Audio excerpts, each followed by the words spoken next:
Бүгін Жаңгырхан университетінде «Егер Бөкей болмаса» атты деректі фильмнің көрсетілімі өтті. Фильм Бөкей хандығы құрылуының тарихына арналады.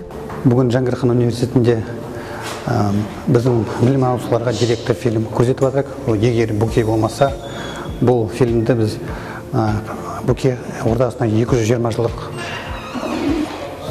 толуына орай көрсетіп жатырмыз. Ол өте тарихи маңызды фильм. Ол өте тәрбиелік жағдайында біздің білім алушыларға, біздің қазақтардың еділдің жайықтың бер жағына көшкені не себебі, не болды екен, қандай жағдай болды екен, соны көрсетіп жатыр. Шараға аталмыш фильмнің продюсері, университет түлегі, белгілі кәсіпкер, облыстық мәслихат депутаты, меценат Мұрат Жәкібаев және фильм сценарийінің авторы, Қазақстан журналистер одағының мүшесі, қоғам қайраткері Құшырғали Төлеушев қатысты. В суть, я считаю, что очень хороший дал мне базовые знания. Я поступил в 91 году, тогда еще был Советский Союз, и обучение, программа была еще того времени. Она была очень сильная, очень мощная, и очень рад, что я получил те знания, это базовые знания.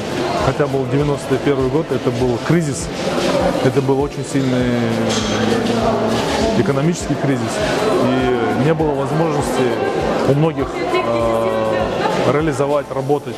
Но я надеялся, что мои знания инженерные, они пригодятся. И в 2000 году я стал руководить самой крупной нефтебазой, и все знания инженерные мне пригодились. Шараның алғашқы бөлімінде студенттер назарына 40 минуттық фильм ұсынылып, кейіннен кеш қонақтармен сұхбат жүргізілді. Бүгін Мұрат Жәкібаев ағамыздың туындысымен, қолдауымен түсірілген «Егер Бөкей болмаса» деген атты туындысын көрдік. Өзіме ona өте әсерлі болды, жастарға ұнады деген сенімдемін. Және де әрбір жас өзінің тарихын, өткенін білуге шарт деген өзім ойым. Сұхбат барысында продюсер фильмді түсіру идеясы қалай туындағанын айтып, түсірілім барысындағы қызықтармен бөлісті. Мұрат Орынбайұлы алдағы уақытта да шығармашылық бағытта бір қатар шараларды қолға алмақ.